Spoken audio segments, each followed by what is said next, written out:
Mrityunjay police station से निकलते हुए अपनी गाड़ी तक आया।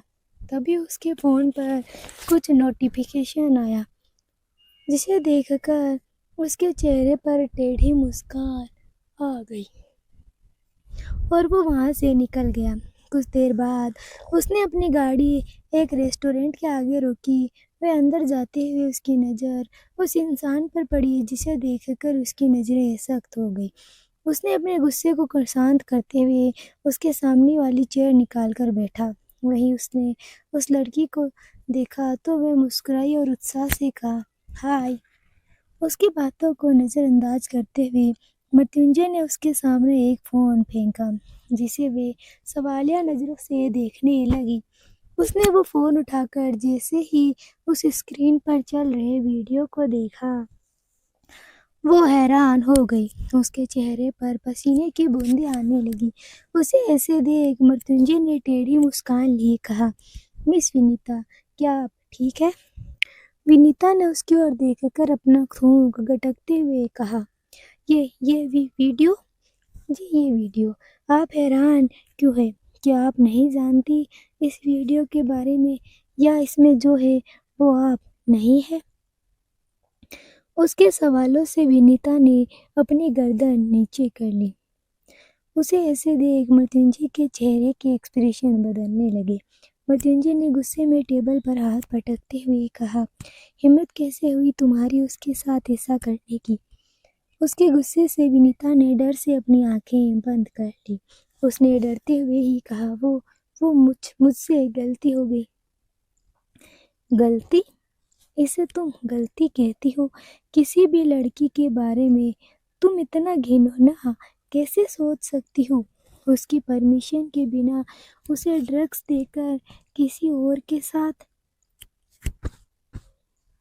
इतना कहते ही मृत्युंजय रुक गया। उसे इस वक्त हद से ज्यादा गुस्सा आ रहा था। अगर विनीता लड़की नहीं होती तो उसे खुद भी नहीं पता उसके साथ वो क्या करता। मृत्युंजय को कुछ नहीं बोलते देख विनीता ने बोलना शुरू किया, आप नहीं जानती, राया बिल्कुल भी ठीक लड़की नहीं है। ना जाने कितने लड़कों को अपने पीछे घुमाती है, पहले आप और अब तो ऐसी भी।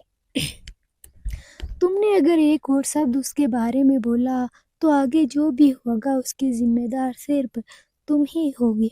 मृत्युंजय ने उसे अपनी नीली आंखों से घूरते हुए कहा, जिसके कारण वह एकदम से चुप हो गई। आज अभी इसी वक्त तुम कॉलेज छोड़कर जा रही हो। हॉस्टल जाओ और अपना बैग पैक करो। मृत्युंजय ने तो विनीता ने हैरानी से मृत्युंजय को देखा।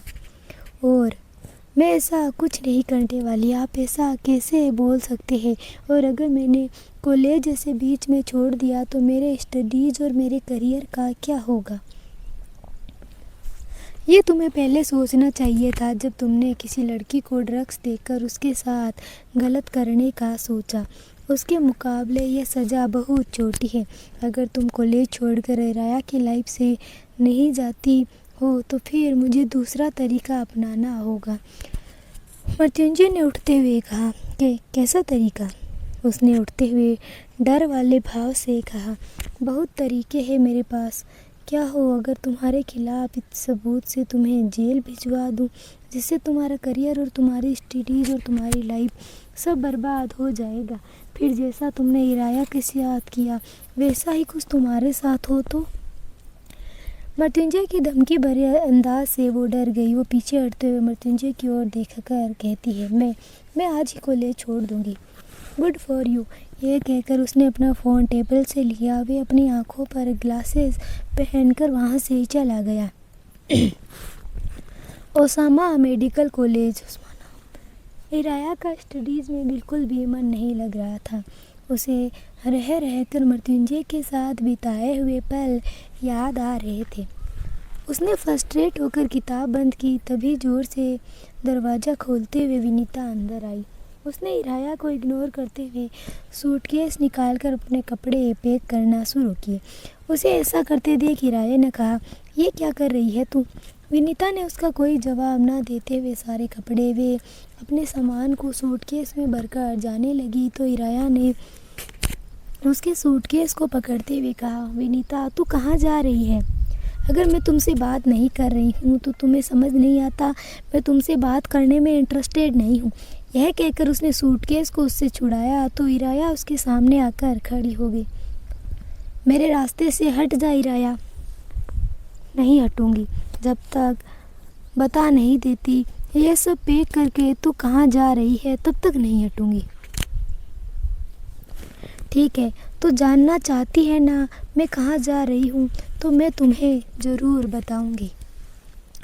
यू नो व्हाट इराया, मैं ना तुमसे अपने दिल की बात जाहिर करना चाहती हूँ आज, जो मैंने तुमसे कभी नहीं कही।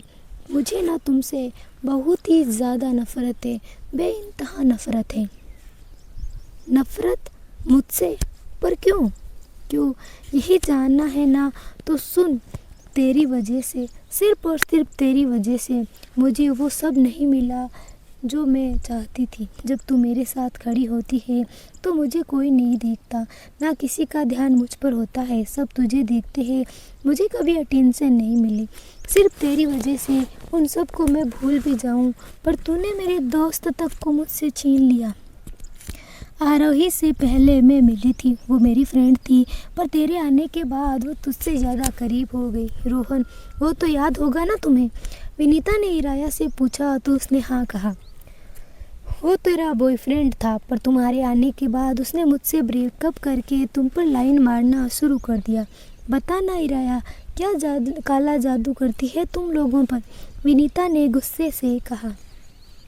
ऐसा नहीं है विनू, मैंने किसी को नहीं छीना तुझसे। वो रोहन, वो तो तुम्हें कभी डिज़र्व ही नहीं करता था।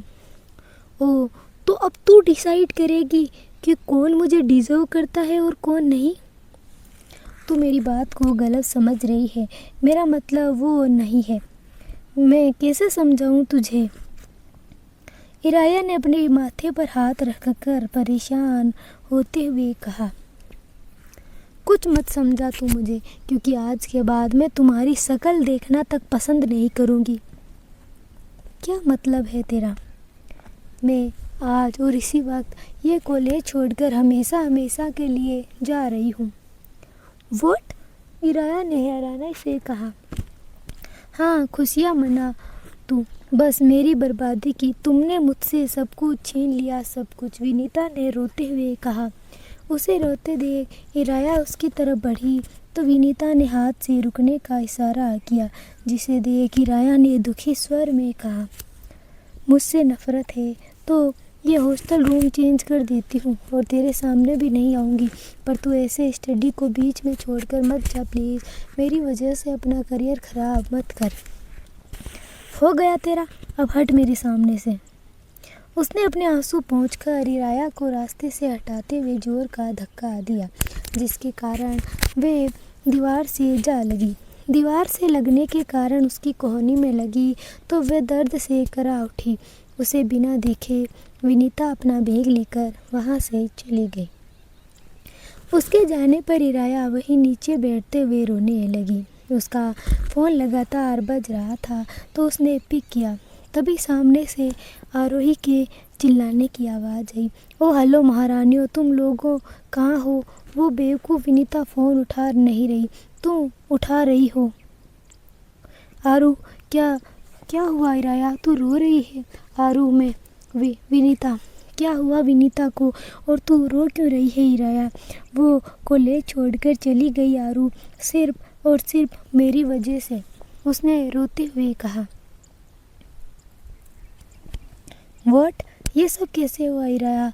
तू रो मत, मैं अभी आ रही हूँ वहाँ, ओके? मैं आ रही हूँ, तो टेंशन मत ले। यह कहकर उसने फ़ोन रख दिया। तभी उसके रूम का दरवाज़ा खुला, जहाँ सामने मृत्युंजय था।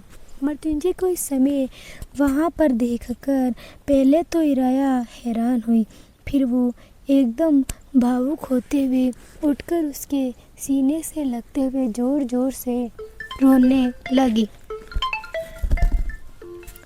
मृत्युंजय ने उसके बालों पर हाथ फेरते हुए उसे शांत करने लगा। तभी उसकी नज़र इराया की कोहनी पर गई, जिसे देखकर उसने गुस्से में अपने जबड़े को कसते हुए इराया के उस हाथ को पकड़ते हुए कहा, किसने किया ये?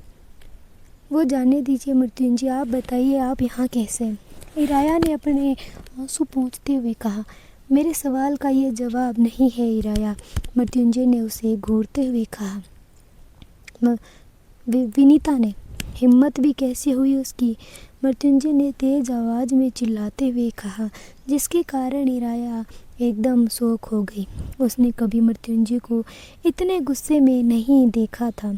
उसने तो हमेशा मृत्युंजय को शांत ही देखा था। उसने दरवाज़ा बंद करते हुए कहा, शांत मृत्युंजय, छोटी सी चोट है। इराया की बातों को सुनकर मृत्युंजय ने खुद को शांत करते हुए अपनी आंखें मीचकर गहरी सांस लेने लगा। वह अपने गुस्से से इराया को बिल्कुल भी डराना नहीं चाहता था। उसने इराया की ओर देखते हुए कहा, मुझे बिल्कुल बर्दाश्त नहीं किसी की वजह से तुम्हें एक खरोच भी आए। वो गुस्से में थी मृत्युंजय, वो दोस्त है मेरी। वो जानबूझकर ऐसा कुछ भी नहीं करेगी। जिसकी दोस्ती जब जलन में बदल जाए तो रिश्ते टूटने लगते हैं। विनीता ने अपनी नफरत में वो गलती कर दी जिसकी कीमत उसे सब कुछ छोड़कर चुकानी पड़ी। लेकिन सवाल यह है, क्या इराया कभी उसे माफ़ कर पाएगी? और अगर सच पूरी दुनिया के सामने आ गया तो क्या होगा? जानने के लिए जुड़े रहिए, क्योंकि कहानी अभी बाकी है। मिलते हैं अगले एपिसोड में, तब तक के लिए अलविदा।